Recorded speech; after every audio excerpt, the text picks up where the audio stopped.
Assalamualaikum warahmatullahi wabarakatuh. Kami dari kelompok 3 ingin mempresentasikan hasil kerja kelompok kami dengan judul Latar Belakang Berdirinya Persyarikatan Muhammadiyah.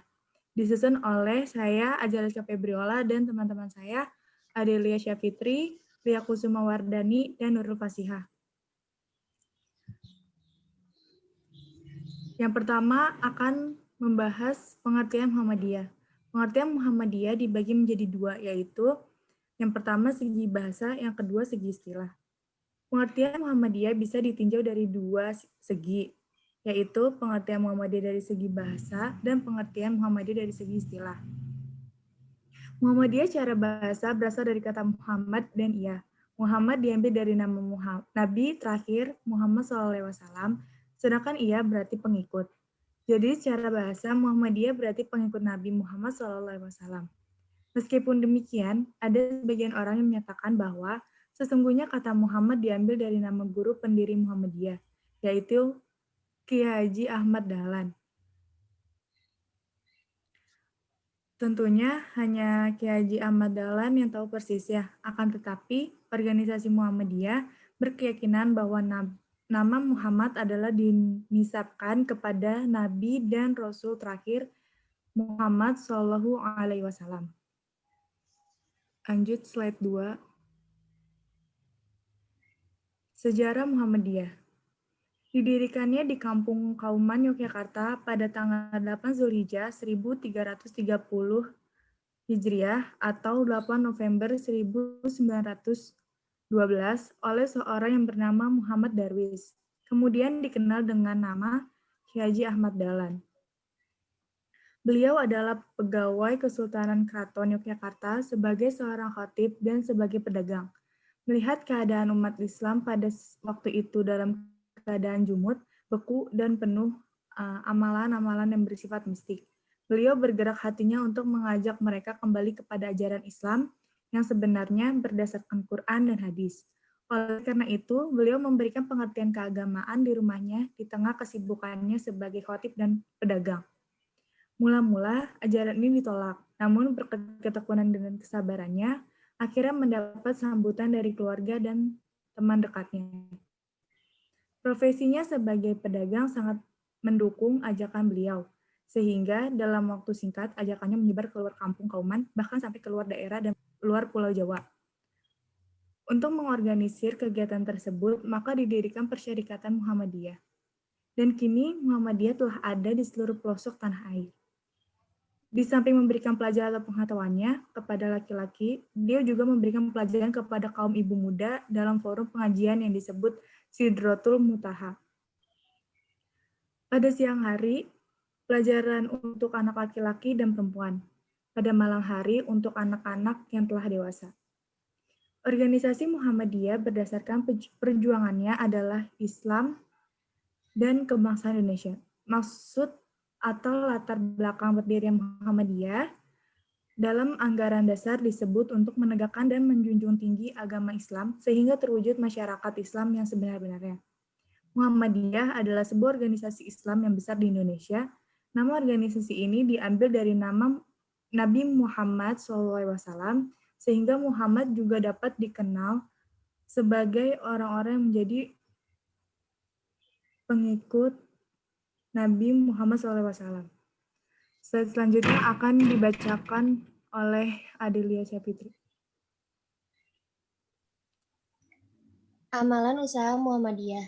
Amal usaha Muhammadiyah adalah salah satu usaha yang dibangun oleh persyarikatan untuk mencapai maksud dan tujuannya, yakni menegakkan dan menjunjung tinggi agama Islam. Semua bentuk kegiatan amal usaha Muhammadiyah harus mengarah kepada terlaksananya maksud dan tujuan persyarikatan, dan seluruh pimpinan serta pengelola amal usaha berkewajiban untuk melaksanakannya. Contoh amal usaha Muhammadiyah yang pertama, ada bidang keagamaan. Bidang ini adalah pusat semua kegiatan Muhammadiyah, serta menjadi dasar dan jiwa setiap amal usahanya. Terkait dengan amal usaha di bidang lain, baik pendidikan, kemasyarakatan, kenegaraan, dan lain-lain. Di antara usahanya adalah membentuk Majelis Tarjih pada 1927, lembaga yang menghimpun ulama dalam Muhammadiyah yang secara rutin melakukan permusyawaratan, memberikan fatwa, dan membuat tuntunan dalam bidang keagamaan yang sangat bermanfaat bagi masyarakat. Selain itu, usaha di bidang keagamaan ini juga bisa dilihat dari kepeloporan Muhammadiyah dalam penentuan awal puasa Ramadan dan Idul Fitri, dengan metode hisab sesuai dengan perkembangan ilmu pengetahuan. Yang kedua, ada bidang pendidikan. Bidang amal usaha yang dirintis pertama kali adalah sebuah sekolah di rumahnya, dan biaya penyelenggaraan pendidikan pun ditanggungnya sendiri, dan juga merupakan salah satu faktor penyebab lahirnya Muhammadiyah adalah tidak efisiennya lembaga pendidikan di Indonesia saat itu. Lembaga pendidikan yang tersedia sudah tidak memenuhi kebutuhan dan tantangan zaman lagi, sehingga isi, metode pengajaran, bahkan sistemnya juga harus dirombak. Kini lembaga-lembaga pendidikan Muhammadiyah sudah berkembang luas di pelosok tanah air. Hingga tahun 2005, Muhammadiyah memiliki 1.132 SD, 1.769 MI, 1.184 SMP, 534 MTS, 511 SMA, 263 SMK, 172 MA, 67 pondok pesantren. Adapun di bidang pendidikan tinggi hingga tahun itu Muhammadiyah memiliki 36 universitas, 70 sekolah tinggi, 55 akademi, dan 4 politeknik. Yang ketiga ada bidang kemasyarakatan. Hingga tahun 2005, dalam bidang kesehatan Muhammadiyah memiliki 345 amal usaha, baik berupa rumah sakit umum, rumah sakit bersalin, rumah bersalin, balai kesehatan masyarakat, maupun layanan kesehatan yang lain. Dalam bidang kesejahteraan sosial, Muhammadiyah telah memiliki 330 amal usaha, baik yang berbentuk panti asuhan yatim, panti jompo, balai kesehatan sosial, santunan keluarga, panti weda atau manula, santunan weda atau manula, panti cacat netra, maupun santunan kematian. Dalam bidang ekonomi, hingga 2005, Muhammadiyah memiliki 5 bank pengkreditan rakyat atau BPR, 190 Baitul Tamwil Muhammadiyah, dan 808 koperasi warga Muhammadiyah. Slide selanjutnya akan dijelaskan oleh Nurul Fasiyah.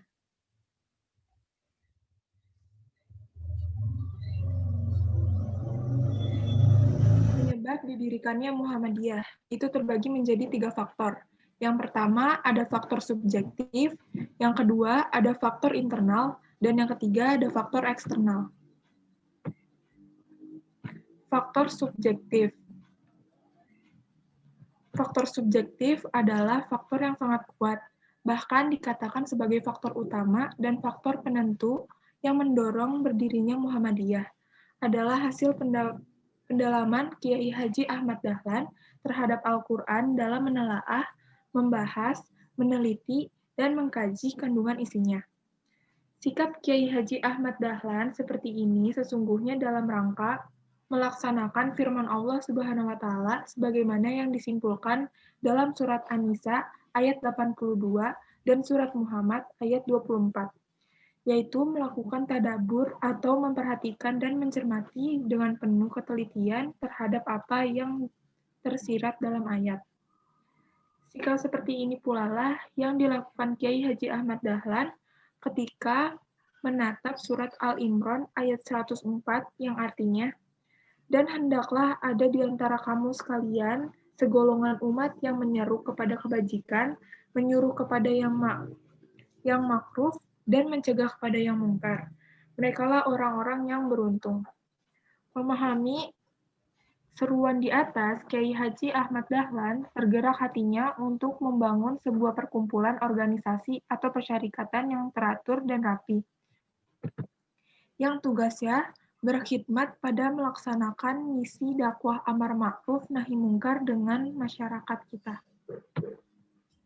Kemudian, yang kedua ada faktor internal. Faktor internal yang mendorong berdirinya Muhammadiyah, yang pertama ada rusak dan hinanya umat Islam dalam bidang sosial, baik dalam bidang politik, ekonomi, kebudayaan, serta keagamaannya. Yang kedua ada tidak tegaknya hidup dan kehidupan agama Islam dalam diri seseorang dan masyarakat. Yang ketiga ada tidak bersihnya Islam akibat bercampur dengan berbagai macam faham sehingga timbulnya bid'ah atau syirik. Yang keempat, kurang adanya persaudaraan dan persatuan umat Islam dalam membela kepentingan Islam. Dan yang terakhir ada belum selesai dan sempurnanya perjuangan para wali dalam mengembangkan agama Islam di Indonesia. Kemudian yang ketiga ada faktor eksternal. Beberapa faktor eksternal yang juga mendorong berdirinya Muhammadiyah itu yang pertama ada pengaruhnya gerakan reformasi dan purifikasi yang dipelopori oleh Jamaluddin Al-Afghani, Muhammad Abduh, serta Muhammad Abdul Wahab. Yang kedua, kegiatan-kegiatan kristening politik, yaitu usaha-usaha misi dan zending yang bermaksud mengkristenkan umat Islam Indonesia. Dan yang terakhir, adanya penjajahan kolonialis yang membelenggu umat Islam Indonesia dan penetrasi kebudayaan Barat sehingga menimbulkan sikap acuh tak acuh, bahkan mencemoohkan Islam dari kalangan pelajar Indonesia dan akibat-akibat negatif lainnya. Materi selanjutnya akan disampaikan oleh Saudara Lia. Tujuan berdirinya Muhammadiyah. 1. Pengembalian ajaran Islam pada ajaran murni menurut Al-Quran dan Hadis. Yang kedua, peningkatan pendidikan dan pengajaran yang berlandaskan agama Islam. Yang ketiga, pendorong umat Islam untuk hidup selaras dengan ajaran agama Islam. Yang keempat, pembinaan dan penyiapan generasi muda agar kelak dapat menjadi pemimpin masyarakat, agama, dan bangsa yang adil dan makmur. Yang kelima, berusaha meningkatkan kesejahteraan hidup umat manusia pada umumnya dan umat Islam pada khususnya. Yang keenam, ikut menyantuni anak-anak yatim piatu. Visi dan misi Muhammadiyah.